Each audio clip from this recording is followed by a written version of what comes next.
아멘. 오늘 하나님의 말씀 우리 마태복음 18장 1절에서 10절까지의 말씀 보도록 하겠습니다. 마태복음 18장 1절에서 10절 말씀, 제가 가지고 있는 성경으로는 신약성경 29면 30면에 있습니다. 마태복음 18장 1절에서 10절까지의 말씀 보도록 하겠습니다. 같이 한번 읽겠습니다. 그때 제자들이 예수께 나와 이르되 천국에서는 누가 크니이까? 예수께서 한 어린아이를 불러 그들 가운데 세우시고 이르시되 진실로 너희에게 이르노니 너희가 돌이켜 어린아이들과 같이 되지 아니하면 결단코 천국에 들어가지 못하리라. 그러므로 누구든지 이 어린아이와 같이 자기를 낮추는 사람이 천국에서 큰 자니라. 또 누구든지 내 이름으로 이런 어린아이 하나를 영접하면 곧 나를 영접함이니 누구든지 나를 믿는 이 작은 자 중 하나를 실족하게 하면 차라리 연자 맷돌이 그 목에 달려서 깊은 바다에 빠뜨려지는 것이 나으니라. 실족하게 하는 일들이 있음으로 말미암아 세상에 화가 있도다. 실족하게 하는 일이 없을 수는 없으나 실족하게 하는 그 사람에게는 화가 있도다. 만일 내 손이나 내 발이 너를 범죄하게 하거든 찍어 내버리라. 장애인이나 다리 저는 자로 영생에 들어가는 것이 두 손과 두 발을 가지고 영원한 불에 던져지는 것보다 나으니라. 만일 내 눈이 너를 범죄하게 하거든 떼어내 버리라. 한 눈으로 영생에 들어가는 것이 두 눈을 가지고 지옥불에 던져지는 것보다 나으니라. 삼가 이 작은 자 중에 하나도 없인 여기지 말라. 너희에게 말하노니 그들의 천사들이 하늘에 계신 내 아버지의 얼굴을 항상 배옵느니라. 아멘. 저는 오늘 마태복음 18장 1절에서 10절까지의 말씀을 통해서 천국에서 제일 큰 사람이라는 제목으로 함께 은혜를 나누고자 합니다. 어제 17장 말씀을 통해서 말씀을 나눴는데요. 잠깐 앞부분에 이야기를 나누자면, 이 성경책이 우리 손에 오기까지 많은 과정을 거쳐서 오게 됩니다. 처음에는 이렇게 얇은 종이에 이 성경 말씀이 기록된 것이 아니었어요. 그러니까 토판이라고 해서 이게 흑으로 만든 점토판 같은 것에 기록되었기도 하고요. 그리고 파피루스라고 이 이집트에 파피루스라는 식물이 있습니다. 그것을 찍어 눌러서 거기다 글씨를 새기기도 합니다. 제가 이거 한 15년 전에 이집트에 단기 선교 간 그 교회 동생이 기도를 부탁했는데 다녀와서 이제 기도해 주셔서 고맙다고 이집트에서 이렇게 판매하는 파피루스를 가져왔어요. 여기 뒤에 보면은 이렇게 막 점선이 그어져 있습니다.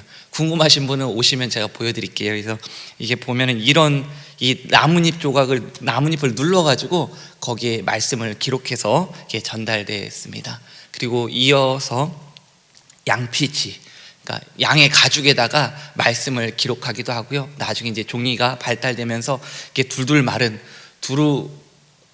두루마리 같은 이 종이에다가 이 말씀을 기록해서 오게 됩니다. 그 말씀이 끊임없이 기록되어 오고 있는데, 과거뿐만 아니라 오늘 현재를 살아가는 우리에게도 이 말씀을 통해서 하나님의 은혜, 하나님의 역사를 경험하게 됩니다. 왜 그럴까요? 이 말씀은 단순히 어떤 글이나 뛰어난 명문을 이야기하는 것이 아닙니다. 살아계신 하나님의 말씀, 살아계신 하나님의 약속, 살아계신 하나님의 사랑을 보여주기 때문에 오늘도 우리에게 그 놀라운 역사를 경험할 수 있는 은혜를 주시는 것입니다. 우리가 말씀을 읽어 나갈 때마다 무엇을 기억하게 되냐면, 지식만을 쌓아가서는 안 됩니다. 이 말씀을 통해서 우리의 삶에서 주님의 사랑과 은혜가 열매 맺듯이 피어나고 그 열매가 이 온 사방에 전해져야 됩니다. 가장 무엇을 자랑해야 될까요?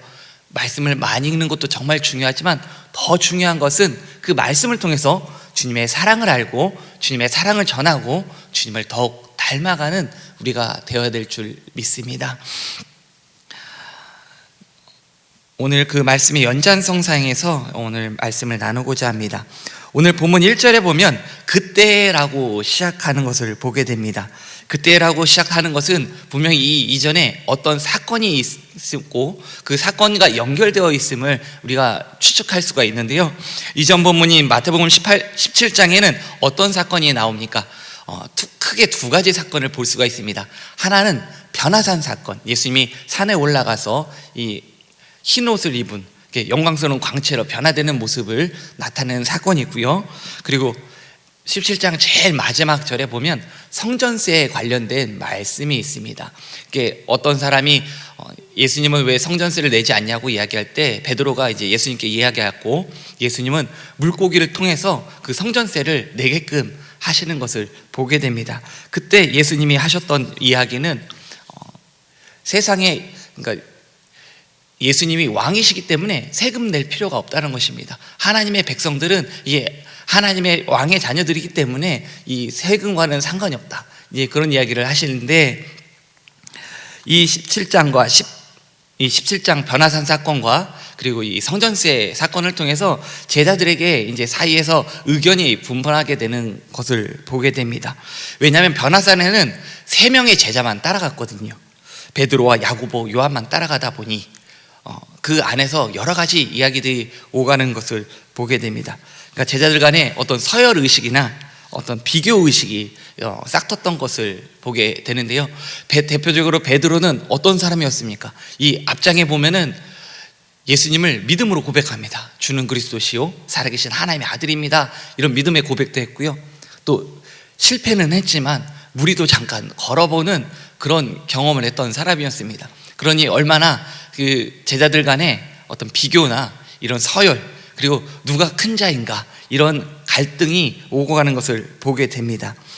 이 17장 후반부에서 이 하나님의 자녀로서 누리게 될 이 성전세 내지 않는 어떤 특권이나 이런 것들을 통해서 이들은 이제 뭔가 갈망하거나 기대하게 되는 것이죠. 이제 예수님이 왕으로 다스릴 나가 오게 되면은 자신들이 어떤 위치에 서게 될지에 대한 관심이 집중되었던 것입니다. 그래서 제자들이 예수님께 이런 질문을 하는 것입니다. 1절 말씀, 그때 제자들이 예수께 나와 이르되 천국에서는 누가 크니까? 라고 이야기합니다. 여기서는 그냥 단순히 질문이 나오게 되는데, 마가복음이나 누가복음에 보면 이 제자들 사이에서 큰 다툼이 벌어졌다라고 이야기합니다. 여기서 큰 자를 의미하는 말은 그냥 단순히 큰 자가 아니에요. 가장 큰 자를 이야기하는 것입니다. 이 질문에 의미하는 바를 다시 한번 살펴보면, 예수님이 왕으로 즉위하게 되면 그 다음 2인자는 누구입니까? 그럼 제3인자는 누구입니까? 라는 이런 궁금증이 있었던 것이죠. 그래서 서로 내가 2인자고 너가 3인자다, 막 갈등이 일어나게 되었던 것입니다. 이 질문을 통해 생각할 수 있는 것은 무엇입니까? 제자들은 아직도 예수님에 대해서, 천국에 대해서 깨닫지 못하는 것을 보게 됩니다.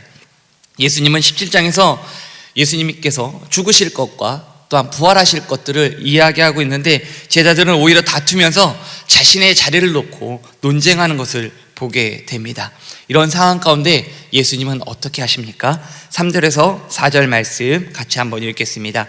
이르시되 진실로 너희에게 이르노니 너희가 돌이켜 어린아이들과 같이 되지 아니하면 결단코 천국에 들어가지 못하리라. 그러므로 누구든지 이 어린아이와 같이 자기를 낮추는 사람이 천국에서 큰 자니라. 아멘. 예수님은 제자들에게 천국은 어린아이와 같이 낮추는 자가 되어서 돌이키지 아니하면 천국에 들어갈 수 없다라고 이야기하시고, 또한 어린아이 같이 자기를 낮추는 사람이 천국에서 가장 큰 자라고 이야기합니다.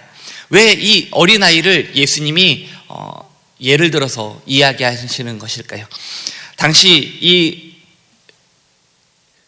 이들이 살고 있는 사회에서는 어린아이는 어떤 존재냐면, 그러니까 하찮은 존재인 것입니다. 그러니까 무시해도 되는 존재, 정말 보잘것없는 존재가 바로 어린아이였습니다. 우리나라에도 예전에 어린이날이 제정되기 전에 아이들의 이 어떤 위치가 굉장히 낮았어요. 그래서 학교도 보내지 않고 일을 보내거나 막 그랬던 역사가 있습니다. 그럴 때 소파 방정환 선생님이 이 어린아이를 제정하면서 어린아이를 인격체로 대해야 된다, 그래서 이 오늘날처럼 아이를 되게 존중해주고 인격체로 대해주고 이렇게 때리는 것보다는 대화로 훈육할 수 있도록 하는 것들이 많이 나오는 이유가 그만큼 아이들의 이 인격체로 대하는 어떤 위치가 높아진 것을 보게 됩니다. 그런데 이 말씀이 기록된 이 당시에는 어린아이는 굉장히 보잘것없고 하찮은 존재였음을 이야기합니다. 그래서 예수님은 이 천국에 대해서 깨닫지 못하고 높은 지위만 차지하고 권력만을 행사하기 원하는 이 제자들에게 예수님은 이 어린아이처럼 자신을 낮추는 자가 천국에서 가장 큰 자라는 것을 말씀해 주고 있습니다. 구약성경에 보면 사무엘상 15장에 이스라엘의 초대 왕이었던 사울왕을 생각해 봤으면 좋겠습니다. 사울왕은 처음에 어떤 사람이었습니까? 스스로 왕이 되기에도 굉장히 부족하고 자신은 하찮은 존재라고 여겼습니다.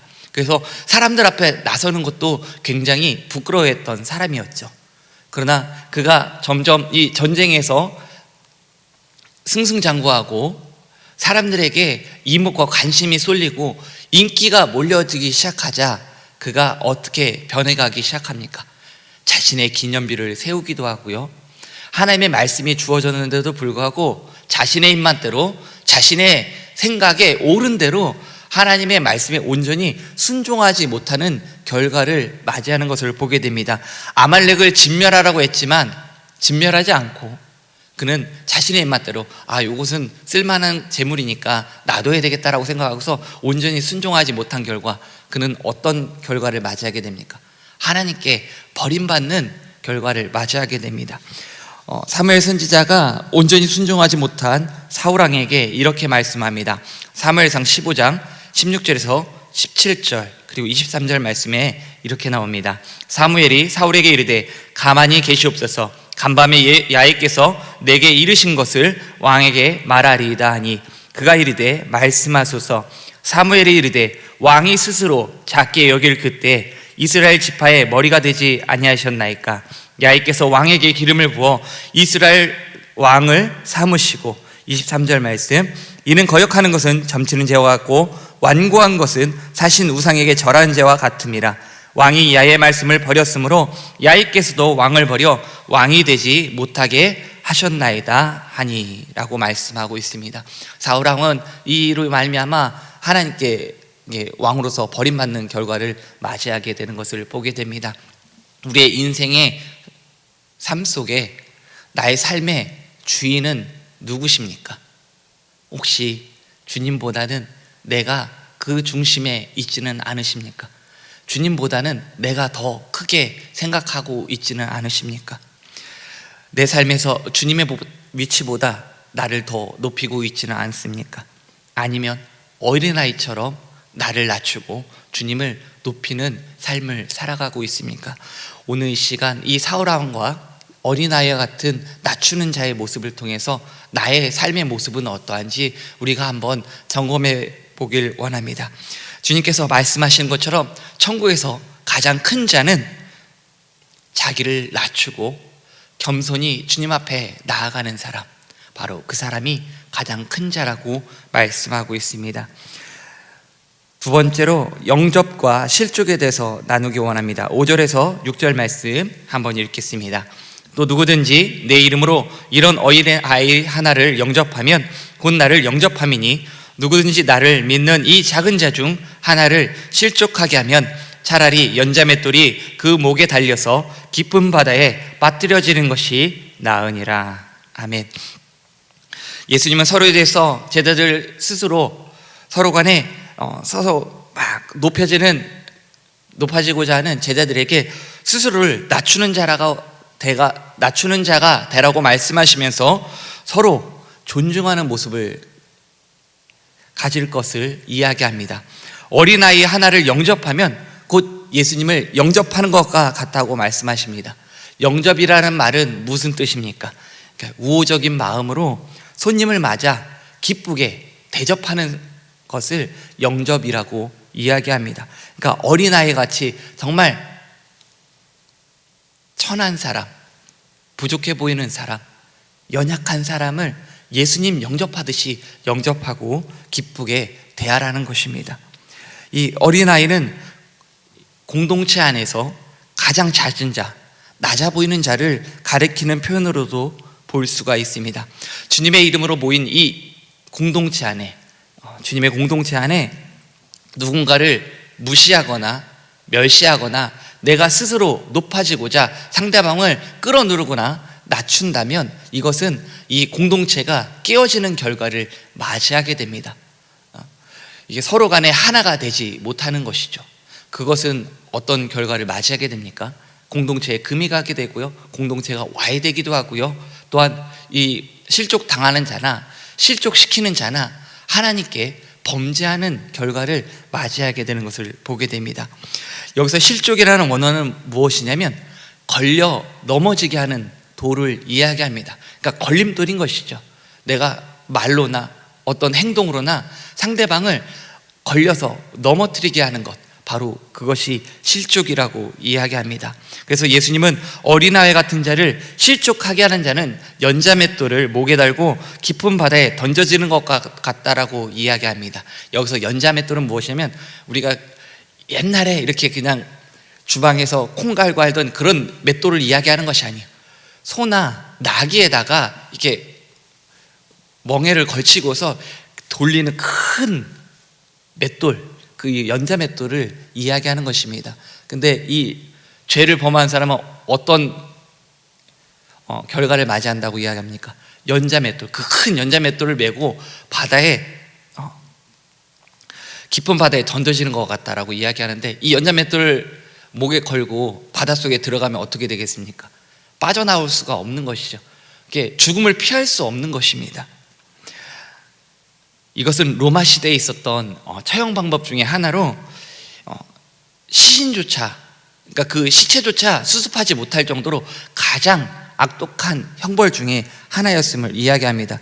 그래서 이 이야기가 이 말의 의미는 무엇이냐면 작은 자를 실족하게 하는 범죄는 손과 발과 눈을 제거할 정도로 그 죄의 심각성을 깨닫고 주의할 것을 말씀하고 있습니다.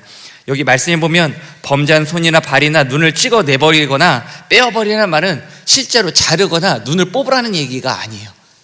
그 말은 무엇이냐면 죄를 짓게 하는 원인이나 요소들, 그것이 유혹이든 나의 죄의 습성이든 삶의 어떤 모습이든 그 모든 것들을, 그 심각성을 깨닫고 속히 돌이키라는 것입니다. 마음으로부터 그 죄의 근원을, 죄를 지을 만한 요소들을 제거하라는 말씀인 것입니다. 그러므로 우리는 어린아이 같이 자신을 낮추는 겸손한 자세로 서로에게 주님 대하듯이 사랑하고 섬김의 자세로 나아가야 될 것을 말씀하고 있습니다. 이 섬김의 본을 누가 먼저 보여주셨습니까? 바로 예수님이 우리에게 먼저 섬김의 모습을 보여주셨습니다. 예수님이 이 땅에 오실 때 어떤 모습으로 오셨습니까? 가장 낮고 가장 천한 모습으로 오셨습니다. 어린아이가 아니라 아기로 사람의 몸을 입고 이 땅에 태어났습니다. 아기는 누가 돌봐주지 않으면 살 수가 없습니다. 부모의 보살핌 속에 예수님이 성장하고 자라나셨고, 예수님이 태어난 장소는 누일 곳조차 없어서 말 구유에 누이신 것을 보게 됩니다. 예수님은 목수의 아들로 태어나셨고요, 가장 천하고 가장 촌동네, 가장 정말 거기서 선한 것이 날 것 같지 않은 나사렛이라는 동네에서 성장하시는 것을 보게 됩니다. 예수님은 마태복음 20장 26절에서 28절의 말씀을 통해서 이렇게 말씀하십니다. 너희 중에는 그렇지 않아야 하니 하나니 너희 중에 누구든지 크고자 하는 자는 너희를 섬기는 자가 되고 너희 중에 누구든지 으뜸이 되고자 하는 자는 너희의 종이 되어야 하리라. 인자가 온 것은 섬김을 받으려 함이 아니라 도리어 섬기려고 하고 자기 목숨을 많은 사람의 대속물로 주려 함이니라 말씀하고 있습니다. 이 땅에 예수님 오신 이유는 무엇입니까? 우리의 죄를 대신 짊어지시고 해결하기 위해서 자신의 몸을 들여 대속물로 드리기 위해서 이 땅에 오신 것입니다. 우리가 먼저 예수님을 섬기는 것이 아닙니다.